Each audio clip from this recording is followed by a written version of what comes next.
2 words. That's all it took to end a wedding that hadn't even started yet. The hotel's general manager was on his knees, not literally, but close enough, apologizing to a woman in a gray wool coat who had just walked through his lobby like she'd built it. Because she had. 12 feet away, the groom's face went the color of the tablecloths. To understand how a man's wedding day became the day everyone finally saw who he really married the first time, we have to go back 9 years. Before the boardrooms. Before the silence. Back to a kitchen table with a laptop that wouldn't stop overheating, and a woman named Renata who was about to be told, for the last time, that she was just support staff.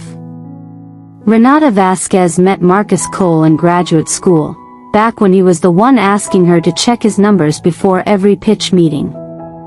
She had the sharper mind for structure, he had the charisma. For years, that was the deal, spoken and unspoken. She built the foundation, he stood on top of it and waved. She skipped her sister's wedding to finish his Series A deck. She sold her car to cover payroll the month his company almost folded. She spent 3 years' worth of nights at that overheating laptop, rewriting his contracts line by line so investors couldn't pick them apart. When the company finally turned a profit, Marcus started introducing himself in interviews as a man who'd done it alone, the hard way. Renata wasn't lying next to him at industry dinners anymore. She was in the audience, watching him tell a version of their life that no longer had her in it. Then came Danielle. 28, ambitious, photogenic. And when Renata finally confronted him, Marcus didn't apologize. He told her, standing in the kitchen where she'd once saved his company, that she should be grateful he'd let her be part of something that big at all. None of that explains why a hotel manager just called her Madam Director in front of 300 wedding guests. For that, we have to talk about what Renata did with the 4 years of silence everyone assumed had broken her. Renata didn't fight for the house. She didn't fight for the car. She took $11,000, a rented studio apartment, and a stubborn refusal to ever again build something she couldn't put her own name on. Milestone 1, she took a night school certification in commercial real estate finance while temping during the day, and used it to help a small family-owned and refinanced debt that was about to sink it. In exchange, she took equity instead of a fee. Milestone 2, that became profitable in 14 months. She used her stake to buy into a second failing property. Then a third. She didn't flip them for headlines, she rebuilt them, room by room, the same patient way she used to rebuild Marcus's spreadsheets at 2 a.m., except this time everything belonged to her. Milestone 3, by year 4, Renata's holding company quietly controlled 11 properties across 3 states, under a name that revealed nothing about the woman behind it. No press releases. No interviews. She had learned, the hard way, that noise was for people who needed someone else to believe them. She never once used the word revenge to describe any of it. She used the word foundation. Marcus proposed to Danielle 18 months later, and, because pride demands an audience, he mailed Renata a wedding invitation himself. Tucked inside, a handwritten note, "Hope you can make it. I know it might be hard to see how far I've come." His friends laughed about it over drinks, certain she'd never show. Certain a woman who'd disappeared after the divorce had nothing left worth showing up in. They were wrong on every count. Renata arrived exactly on time, in a plain charcoal dress, no entourage, no announcement, because she didn't need one. The general manager recognized her from a closing call 6 months earlier and greeted her the way you greet the person who now owns 40% of the building you work in.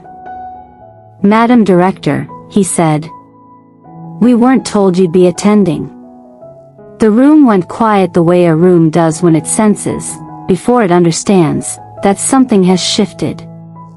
Whispers moved fast. A cousin of Marcus's, doing what half the room was suddenly doing, searching a name on her phone under the table, found a holding company, then a dozen subsidiaries, then, finally, Renata's name buried 3 layers deep in a filing nobody outside commercial real estate ever reads. The venue. The florist. The catering company.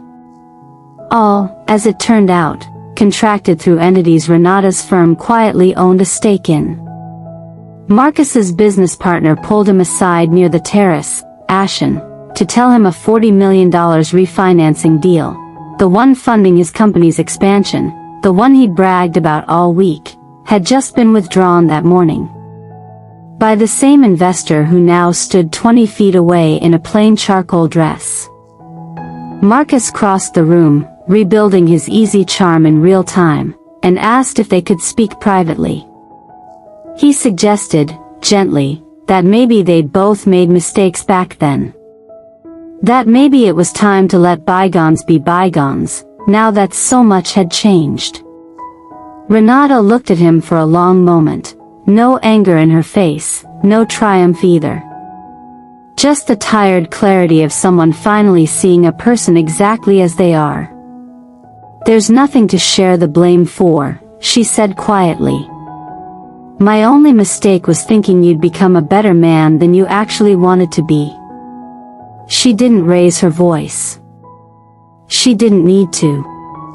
It was the stillness that undid him, the proof that he no longer had any power to hurt her at all.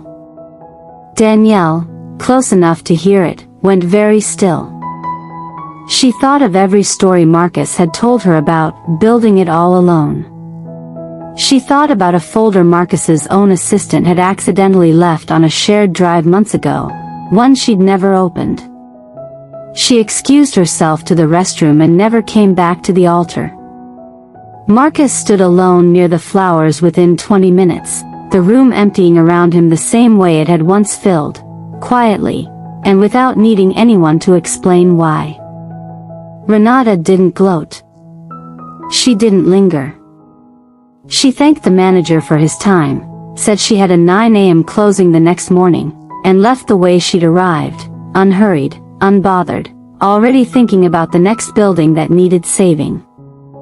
In the car, when her assistant finally asked if it felt like a win, Renata just shook her head. "It didn't end today," she said. "It ended 4 years ago. The day I stopped needing him to notice." What Marcus mistook for her disappearing was never disappearing at all. It was her building a life so complete, his regrets stopped being able to reach her. That's the real ending. Not revenge. Just a life too whole to need one. Let us know in the comments where you're watching from. We'd love to hear from you, and don't forget to hit that subscribe button so you never miss any of our upcoming videos.